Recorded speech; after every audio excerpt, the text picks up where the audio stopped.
Tere tulemast podcasti Inspireerivad raamatud. Mina olen Triin Sooäär ning see podcast valmib noorte infoportaali Teeviit eestvedamisel, olles toetatud Euroopa Komisjoni poolt ellu kutsutud Euroopa noorteaasta tegevusest. Kui sa veel ei tea, mis on noorte infoportaal Teeviit, siis tegemist on Haridus- ja Noorteameti ehk Harno hallatava infokanaliga, mis pakub teenust noortele. Ja kuidas sai üldse selline huvitav taskuhääling alguse? Tegelikult päris lihtsalt. Nimelt Haridus- ja Noorteametil on väga suureks eesmärgiks see, et Euroopa noorteaasta raames kutsuda noori rohkem lugema ja et nad aina enam leiaksid võimalusi selleks, et leida endale meelepärane. Ja sellega seoses ilmuvad igal kuul teeviit.ee portaalis ka koostööpartneriga koostöös kirja pandud raamatu soovitused. Aga ega sellest siis ainult ju ei piisa, vaid ka tänapäevases maailmas tuleb hoolitseda selle eest, et info leviks mitmeti. Ja nii saigi alguse mõte teha taskuhääling Inspireerivad raamatud, sest et raamatute rolliks on ju pakkuda midagi enamat kui vaid lihtsalt lugemissilu.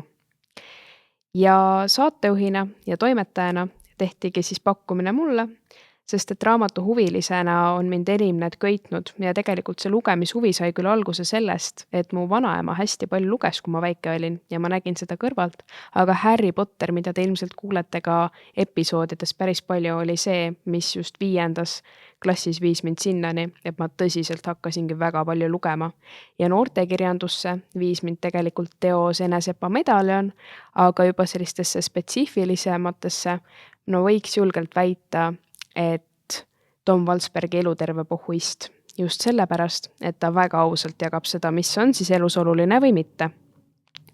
Ja mida me üritame või soovime pakkuda podcastiga, ongi tegelikult see, et hästi laia mõtet. Ehk siis meie teadmised, millest me räägime, varieeruvad teadlikust õppijast, maailma kogukonna liikmest, ohutust suvest, ausalt ja avatult tervis, õigused, heaolu, noorsootöö võimalused ja mina ise, veel mitmeteni.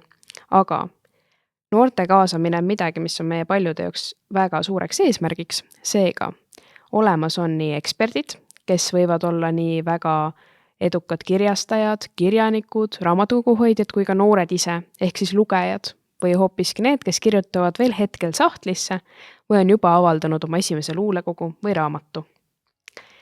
Ja mida veel pakub üks taskuhääling või miks see oluline võiks olla, peitub tegelikult sellises lihtsas asjas, et see pool tundi või 40 minutit avab akna kellegi teise maailma, mida tegelikult teeb ka üks hea raamat.